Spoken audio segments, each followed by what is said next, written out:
Assalamu alaikum wa rahmatullahi wa barakatuh. This is Siraj Muhammad from Muslim Matters. This is our first of 3 pilot episodes for Muslim Matters Live. I hope you guys like this show. I hope we get good ratings, and inshallah we'll continue. Today, inshallah, our guest with us is Brother Nouman Ali Khan. He is the founder of Al Bayana Institute, and he's here to join us for a little discussion today at Ilm Summit in Houston, Texas. Assalamu alaikum. How you doing, man? Very good. Alhamdulillah, awesome. So, first up, I saw you playing a lot of ping pong today. And yesterday, how many games you win? I lost count. You lost count. No, probably 5. 5. Didn't we play? Did we? No, I don't think so. Doubles? Doubles? Yeah. Those I lost. Yes, I won. Those I lost. Awesome. So we'll have to play again sometime. You have to get your revenge, inshallah. Inshallah. Inshallah. Good stuff. I wanted to ask you, one of the things that really amazed me when I see you up on stage is your teaching style. I think you have a very unique teaching style, and I think a lot of people are really like feeling that connection when they see you up there. Where did you develop that philosophy? I mean, like you were talking about yesterday, you were talking about, that reached out to me, Optimus Prime. That just, I'm really old. That caught me right away. Were you referring to the Michael Bay version, or were you referring to the real old? I was referring to the animated version. Yeah, there you go. And that just brought up memories, and I was like, oh man. But I mean, like, people can relate to that. So how did you develop that style? I think it's mostly my teacher. Dr. Abdul Sami is a remarkable teacher. And I think the thing I learned from him was the difference between a scholar and a teacher. And you don't necessarily communicate to your audience what you know in the language that you learned it.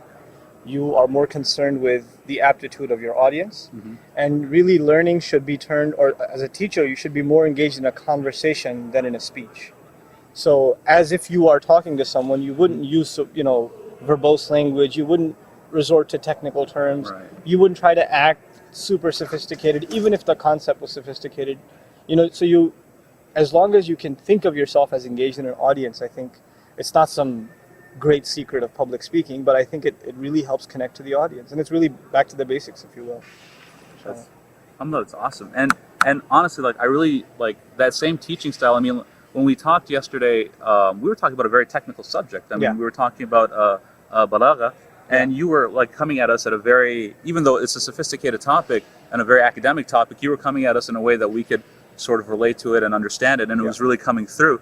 And speaking of which, let's talk about that class a little bit. Can you tell the audience what you are teaching here at Ilm Summit? Yeah, I'm doing something new actually. It's sort of a 5-hour crash course in balagha. And I mean, I love the subject. The technical term for it in English is rhetoric. But what I was asked to do this year by Sheikh Yasir Qadhi was to present it from a technical, traditional point of view, how the classifications have been made.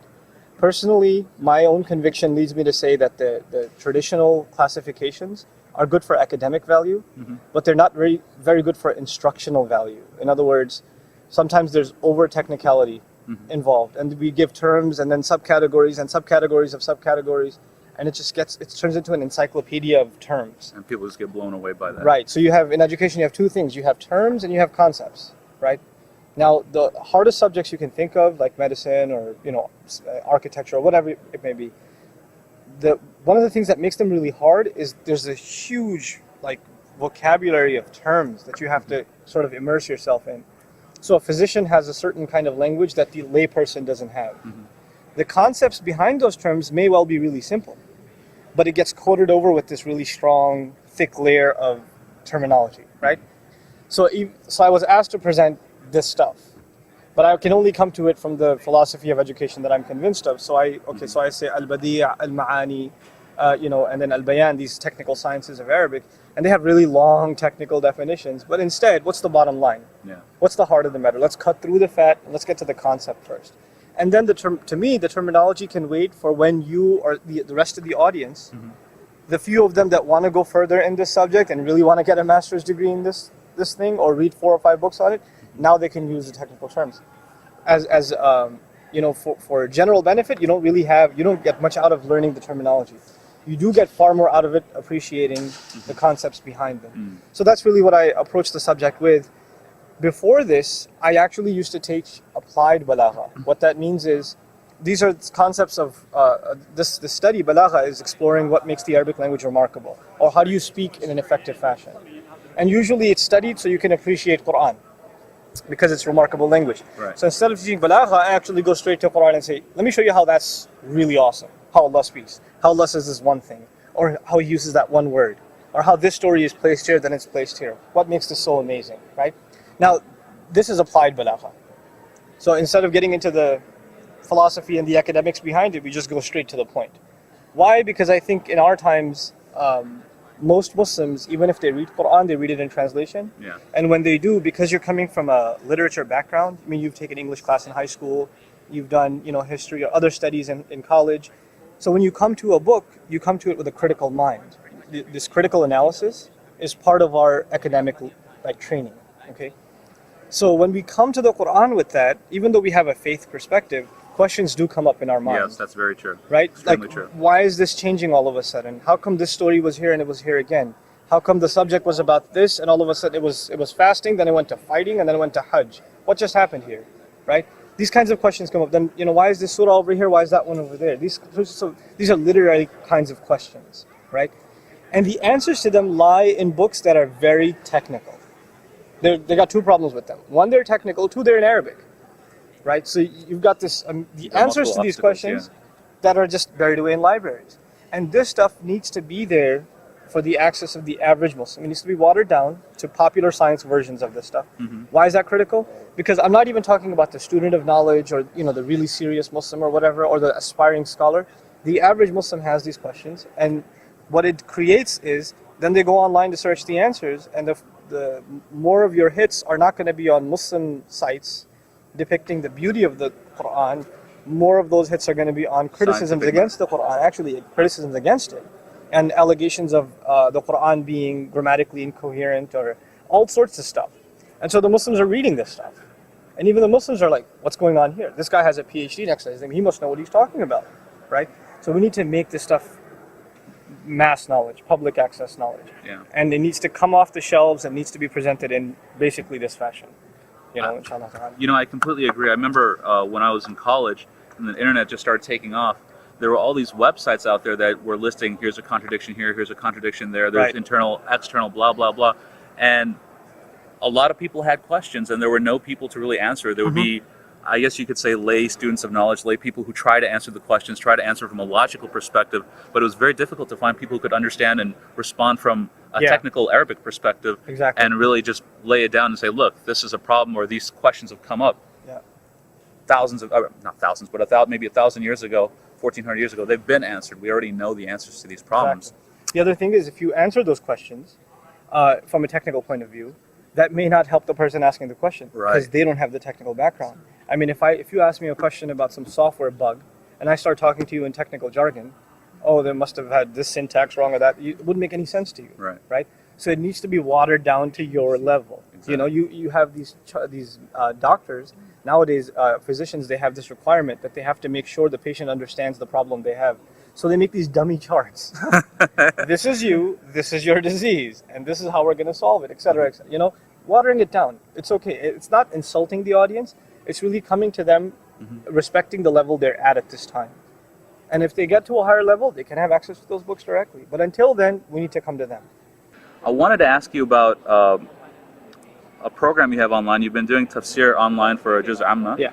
And in the intro to the website that you have for that program that you're doing, you talk further about the Dream program. Now, Yes. I got really excited about that because I thought this is amazing. I've been talking to friends who are overseas, for example, in Alexandria. And they tell me that they're actually having trouble learning Arabic over there because they're used to the academic style over here. Exactly. And over there, the only benefit that they really have is that they have all the time in the world to go and research what was kind of handed to them a little bit, but not really properly taught to them. Exactly. So the Dream program, when I heard that from them, and then I heard about your Dream program, and I've seen the way you guys have been doing your Bayna classes already, I was really excited about that. And so tell us a bit more about that. Okay. The essential idea of the Dream Project, first of all, bayina.com/dream, check it out, inshallah. The essential idea behind it is, it's rooted in the concern I had for myself when I was in my journey to Arabic studies. And essentially my journey with the exception of my foundation, which was with a teacher, has been a self-study journey over the last 10 years. And I've gone through virtually every curriculum I could find. I mean, whether it came from Cambridge University, Georgetown, Medina, whatever I could find. I went through it, I plowed through it myself. And with the help of scholars here and there. But I figure if this is what I have to do, then how about I create a program that would produce students that I would be jealous of, that I wish I had done this. Now, most people, when they think about Arabic studies seriously, they don't think of the United States. They think of Overseas. across the ocean, right? You don't think of it here. The problems that are associated with studying Arabic abroad, in and of itself, it's a noble idea. But first of all, we're not living in a simple world, right? So there are ramifications on your family and even on yourself for traveling to places in the world that, quite frankly, when you come back, you're going to get some sort of a welcome party at JFK, whether you like it or not. Very okay? true. And that brings stress to your family, undue stress to your parents and to others. So, zealous youth go, but it's not exactly if you ask their parents, they're not comfortable with the idea. So first of all, the concern is family. The second concern is financial. The tickets to go there.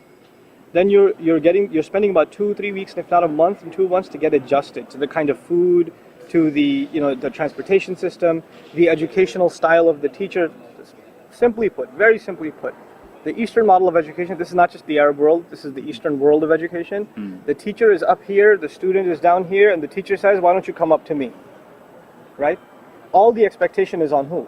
On the student. On the student. Just do what I tell you. Now, the Western model of education is quite the opposite. You have the professor, the teacher, and here's the student, and the professor says, let me come down to you and try to pick you up. And if he doesn't do that, he gets bad ratings and he gets fired.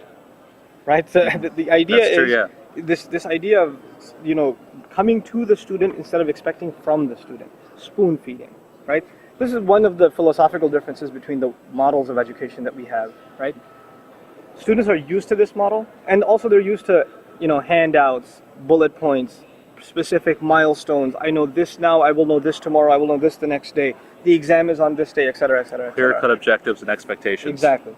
Now, with language, you could say, I'm learning Arabic. It's a big general, like I'm learning to swim. Now, whether you're swimming in a kiddie pool or in a swimming pool or in the Atlantic, I'm learning to swim. It's too general to say I'm learning Arabic. There are so many facets of it. There's so many dimensions of it.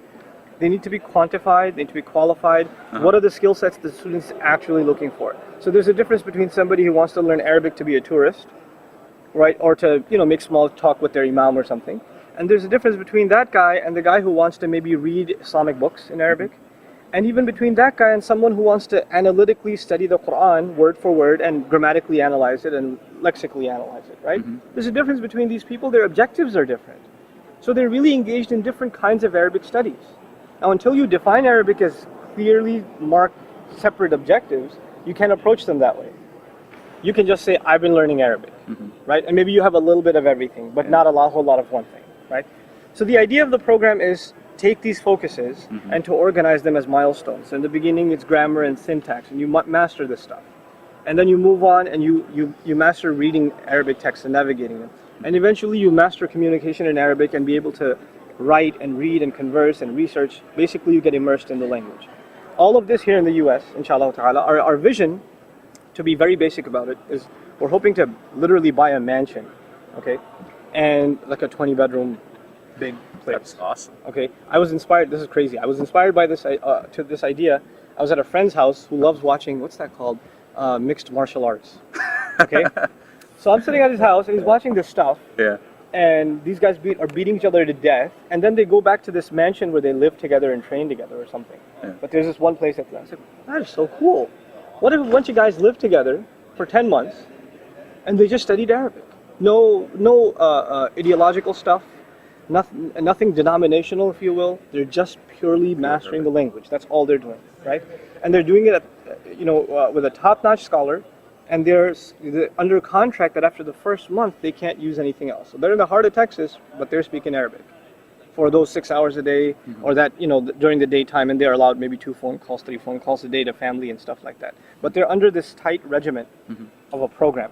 The idea behind which is, to be very crude, I want to make somebody who spent 2 years abroad to study Arabic, I want to make them look bad in 10 months. I want to make them feel bad for going. And it's an ambitious goal, but I think we have the curriculum and the instructors in place, and we have the methodology in place to be able to produce that, right? Now just imagine, you have 20 students a year that are coming to this thing from all over the country, and they're spending 10 months, and they're getting hit with an Arabic sledgehammer every single day. Now at the end of these 10 months, these people go back to their own communities, and not only are they learning here, they're actually getting teacher certified too.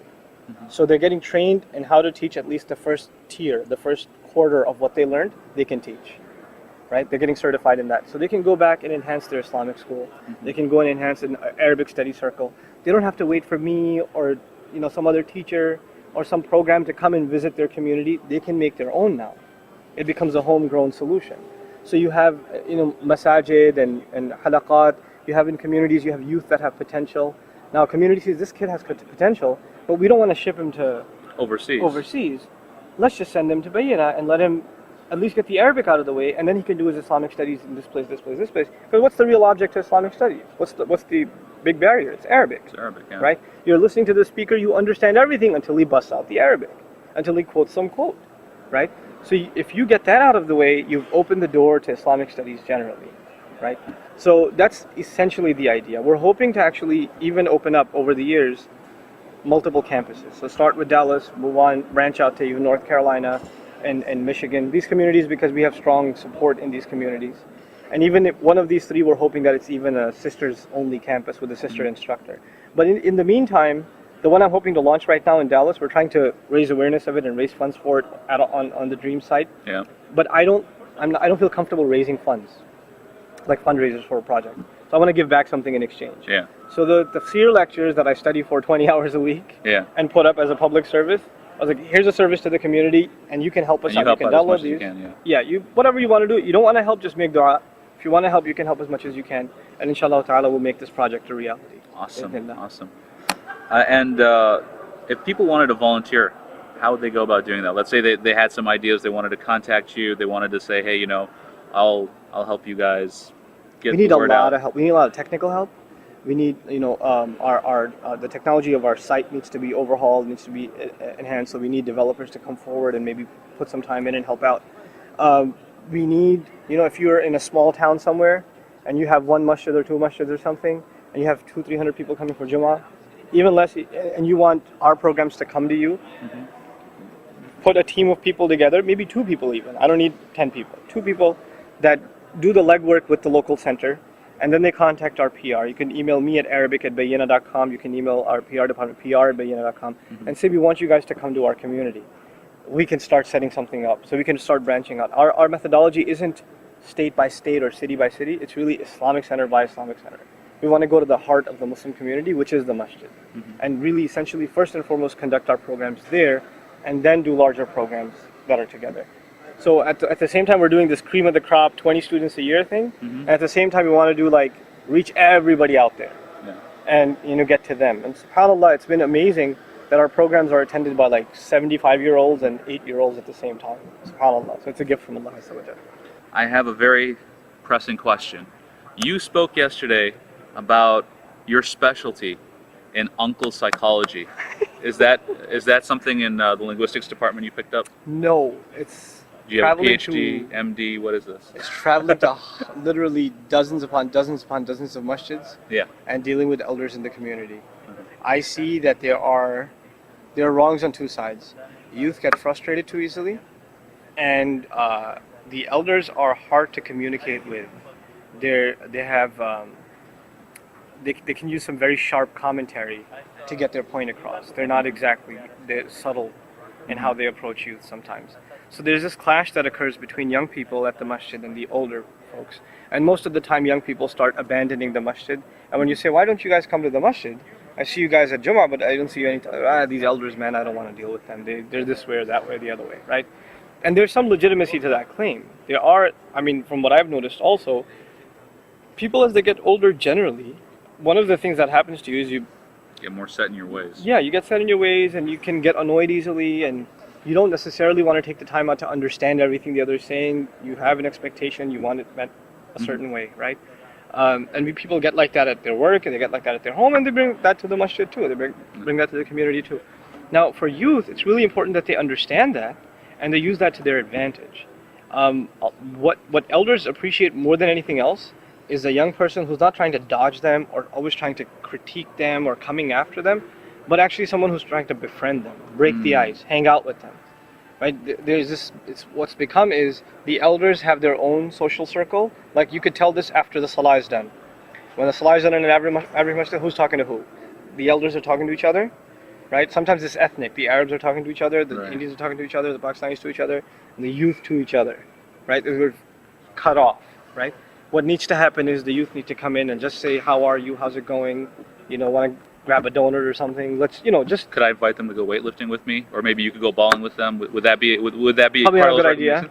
So you take into consideration their physical limitations and the arthritis that is about to kick in, or back problems or whatever. Take them to the ping pong table, maybe. Yeah, exactly. Ping pong, man. What'll break the ice with, especially the Arabs and Desis?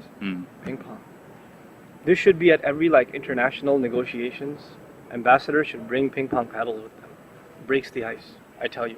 I've seen it happen, and the best of a lot of frictions are taken away just on this sort of thing. So the youth like the ball court, and they want to play football outside or whatever, and the elders, they love ping pong. Now, what happens if you beat them? Will that ruin the relationship? Oh, no, Should you no, lose no. on purpose, or no, what? you keep playing until you lose, and you probably won't win anyway. All uncles are half Chinese. Okay. That's just how they are. Awesome. All right. Well, Jazakallah khair. I really appreciate it. I just want to say that I've benefited a lot. I mean, from you. I haven't really taken too many of your classes, but last year when you did Summit, you spoke about the Quran. You spoke, like you said, you brought it down to my level because I'm a guy who doesn't understand Arabic, and you brought out those miracles and those points that most of us miss because we're just reading translations. And I have to admit, for myself personally, when I would read a translation, it was almost like bringing my iman down because of that critical thinking mindset that you take with you. And it's just natural because of the environment we're raised in. Yes. And you actually helped me touch that miracle when you explained it like that. And it was just really amazing for me. And I can tell you, for a lot of the other people who came to Summit last year, we really, that was for me, when people ask me what was my favorite class, I was like, Brother Nouman's class was my most favorite class because I was able to actually touch that miracle. Just briefly, I was able to touch it and understand it. SubhanAllah. So that was, really great to me. And just generally speaking, you guys are doing an amazing job with Bayana. We took a meaningful prayer in Chicago. Oh, you did? Okay. And my khushu', after I understood all the words and the reason why those words were used, SubhanAllah, this was just 2 weeks ago. I took that class, I really benefited, and Brother Wissam, just a gem of a guy. I'm really loving his... We're very fortunate to have an awesome team of guys. You guys have... Wissam, they're a real blessing to me. You guys are all very young and very, you're from here, and people just relate to you so well. I really appreciate the work you guys are doing. May Allah give you guys more success and make the dream a reality, inshallah. Jazakallah khair again for coming on. Assalamu alaikum wa rahmatullah. Jazakallah for the interview. Muslim Matters. Muslim Matters Live.